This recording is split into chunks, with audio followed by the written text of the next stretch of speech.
Venezuelan President Nicolas Maduro announced the approval of the law on the Integral Defense Command by the National Assembly. On Tuesday, the entire Dominican Republic was hit by a blackout, snarling traffic and paralyzing businesses in the country.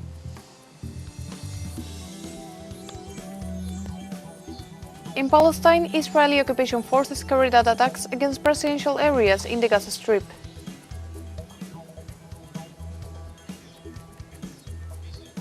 Hello, welcome to From the South. I'm Sophie Fernanda from the teleSUR studios in Havana, Cuba. We begin with the news. Stay with us.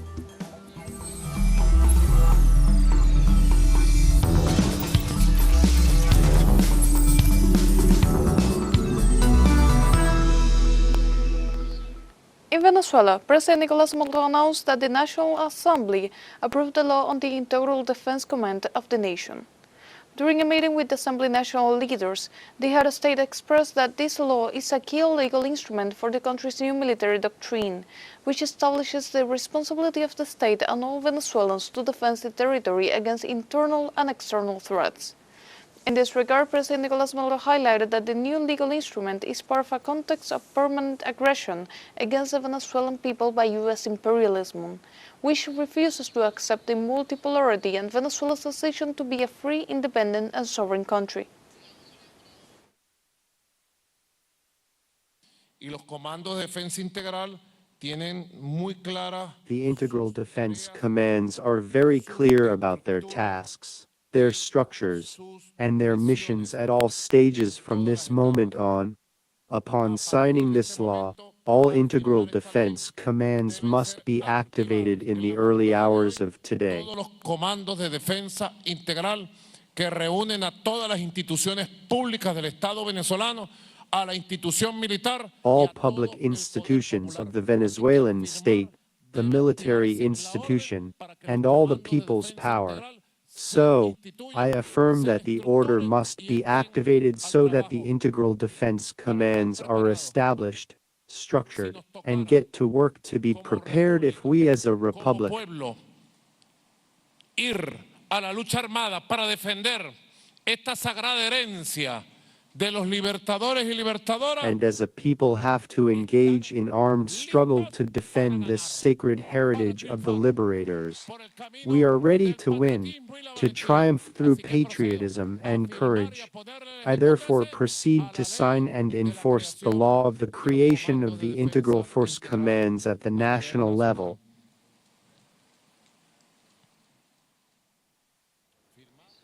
For its part, Russia warns of U.S. actions against Venezuela and indicates that such tensions will increase tensions in the region. Russian Foreign Minister Sergei Lavrov said that Washington's actions are unacceptable due to process and lack of damages in the United States' reputation in the international community.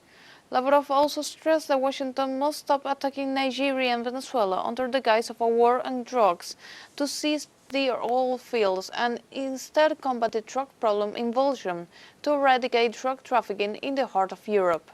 President Trump has maintained a military deployment in the Caribbean Sea since August, drawing strong criticism from countries such as Colombia, Mexico and Brazil. I cannot finish my comment on Venezuela without stating our position on the unacceptability of the actions taken by the United States. Under the pretext of fighting drug trafficking, they are destroying boats, which they claim are carrying drugs, without any trial or investigation, and not just without a trial, but without presenting any facts to anyone. This is how, in general, lawless countries act, as well as those who consider themselves above the law. Meanwhile, Colombian President Gustavo Petro ordered the immediate suspension of intelligence cooperation with the United States security agencies on Tuesday. The decision comes after military operations carried out by the United States off the coast of Venezuela, in the Caribbean Sea and the Eastern Pacific, which have left around 76 people killed and some 20 boats destroyed. The president justified the decision by pointing out that the fight against drugs must be subordinated to the human rights of the Caribbean people, and reiterated that the U.S. attacks constitute violations of sovereignty and international law. Colombia thus joins the United Kingdom, which will also suspend intelligence sharing with the U.S. and operations in the Caribbean. And now we have a short break coming up. But first, remember you can join us on TikTok at teleSUR English, where you will find news in different formats, news updates, and more. We'll be right back. Stay with us.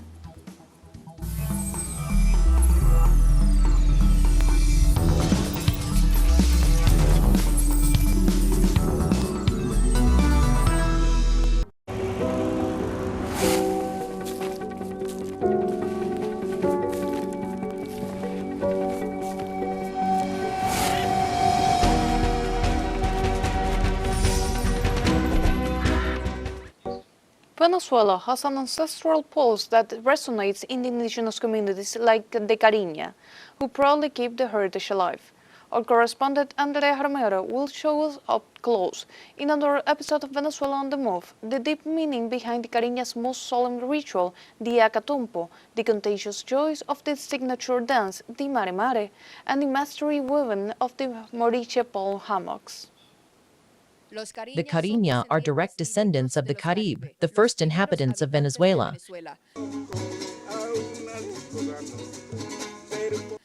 Their culture is a heritage of pride and self-determination.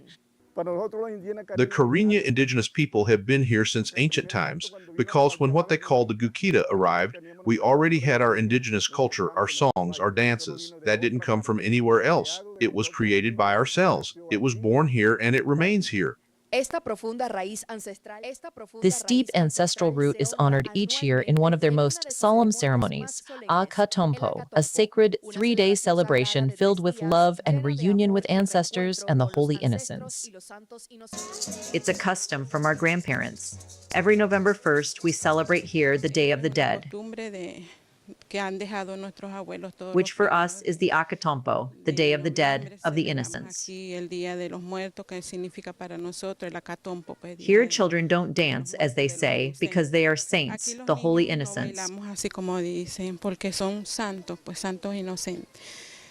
So here, the custom is that they come to collect their alms, the bananas, the food. The Acatumpo marks the respect for those who have gone, while Mare Mare is a dance that highlights the festive expression of the community. We dance every time there's an activity in our community. We pass it down from generation to generation. We develop it in each community, in the schools, at cultural events, and as children grow, they learn those traditional Cariña dances. The Cariña also weave. The mohrichala, a palm-rich ecosystem, is their livelihood, because from the fibers of its palms come the hammock. Rosa tells us how hammock is made, remembering her husband. We went to the mohrechal in the morning. He would cut the mohrechal palms, and we brought them, and I'd sit under a little tree to extract the fibers.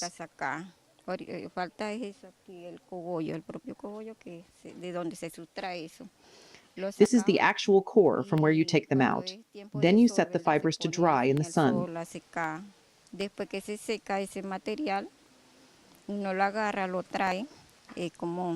After they dry, you grab them and bring them here. As you see, you twist them on your legs or over a strip made out of rubber. And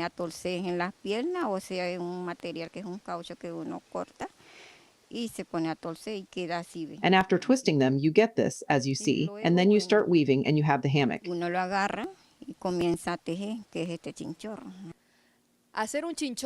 Making a hammock requires skill and around a kilo of fiber. This craft is their economic independence, and the elders are in charge of passing their knowledge to the youngest.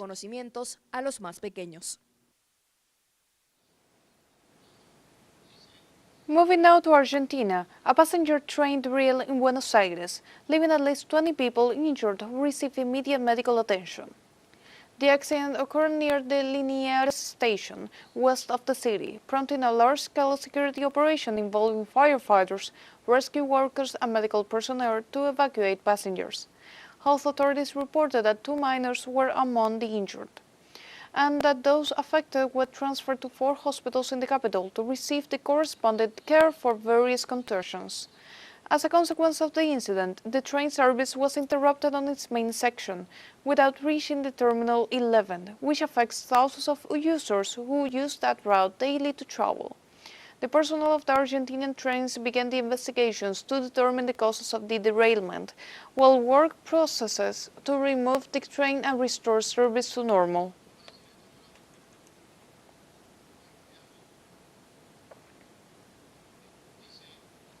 Moving on to the Dominican Republic, protests continue due to the massive power outage that left the entire country without electricity and paralyzed essential services. Public outrage was expressed by burning tires and blocking streets in various areas. The power failure severely affected hospitals, banks, small businesses, and thousands of homes, also causing traffic to bring to a halt on all roads and interrupting the water supply. According to the Minister of Energy and Mines, Joel Santos, the incident was caused by a failure that ended up affecting the entire system, creating what is known as a blackout, and confirmed that the national government is working to gradually restore electricity services.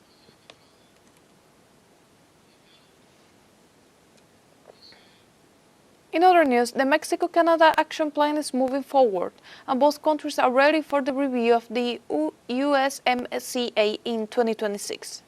The Mexican Secretariat of Foreign Affairs reported on the dialogue between the foreign ministers of Mexico, Juan Ramón de la Fuente, and Canada, Anita Anand, following up the meeting a few months ago between President Claudia Sheinbaum and Prime Minister Mark Carney.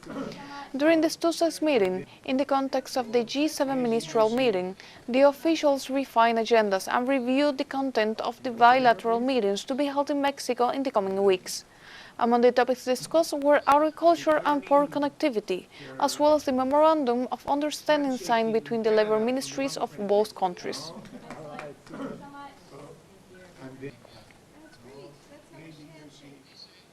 We have a second short break coming up. Before, we invite you to visit our Facebook page at teleSUR English. There you'll be able to watch our top stories, special live coverage, and much more. Follow our page and activate the notification button to stay up to date on the world's most recent events. Final short break, but we'll be right back with more from the South. Don't go away.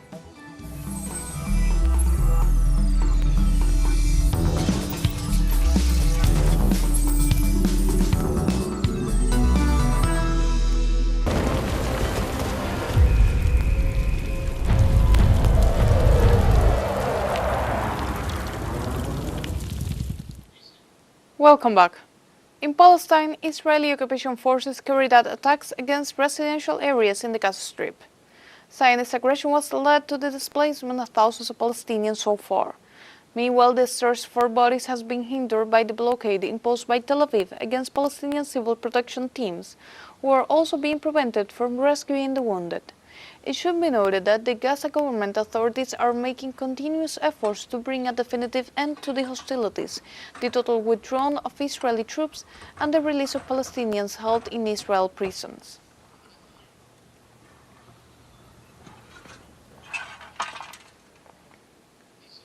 Meanwhile, Palestinian resistance movements describe as a war crime the Israeli parliament's approval in first reading of a law authorizing the execution of Palestinian prisoners. The Israeli execution law was unanimously rejected by Palestinian movements, who warned that the law legalizes systematic murder and turns military courts into mere instruments for legalized death.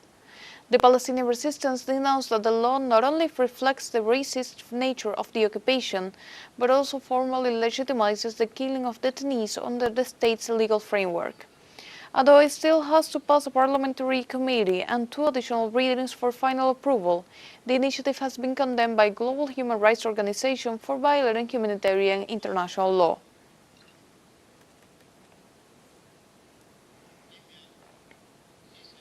In other news, the International Organization for Migration, IOM, warned of an imminent humanitarian catastrophe in North Darfur, Sudan. The alert comes after the recent takeover of the city of El Fasher by the paramilitary rapid forces. Over the last 2 weeks, the attacks have caused the flight of some 90,000 people along unsafe routes without access to basic resources. In addition, tens of thousands of civilians remain trapped in El Fasher, which is suffering a total communications blackout. The crisis is the result of almost 18 months of siege that prevented access to food, water and medical care for the population. Now, insecurity and shortages of supplies threaten to completely suspend humanitarian aid operations in the area.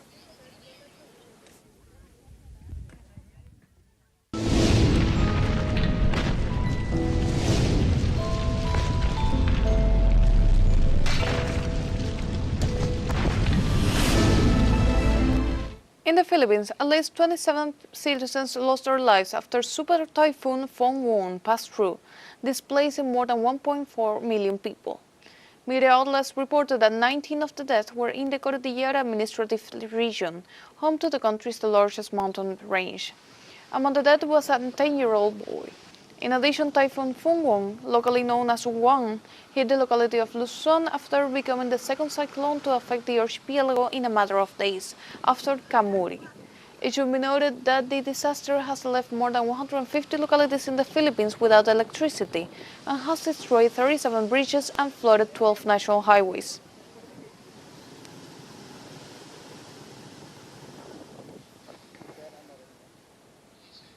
Moving now to the United States, the country is experiencing an intense cold snap from the northern Great Plains, affecting over 18 million people in the states of Alabama, Florida, and Georgia.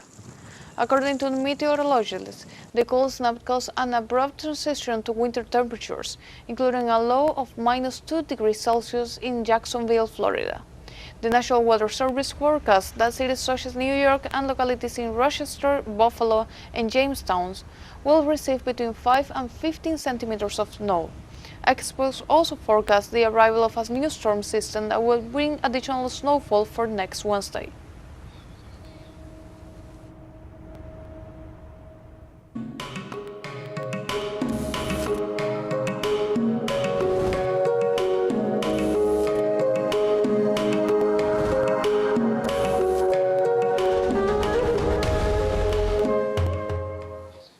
China welcomes the ancient Roman civilization with the exhibition Rome from Olympus to the Capitol. The Shanghai World Expo Museum becomes a gallery of marble gods. With over 130 pieces, the venue revives the historical memory of the cradle of Western civilization. The space is presided over by Jupiter, a sculpture of over 2 meters tall, to which are other murals and other crafts from the 1st and 2nd centuries after the Common Era. The exhibition also incorporates interactive resources to narrate episodes from mythology, such as the 12 Flavors of Hercules. This cultural dialogue between China and Italy will be open to the public until next year.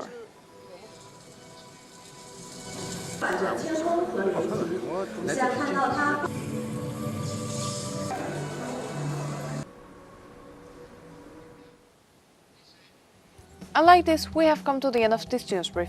You can find this and many other stories on our website at telesurenglish.net. And also join us on social media, Facebook, X, Instagram, Telegram and TikTok. For TeleSUR English, I'm Sophie Fernandez. Thank you for watching.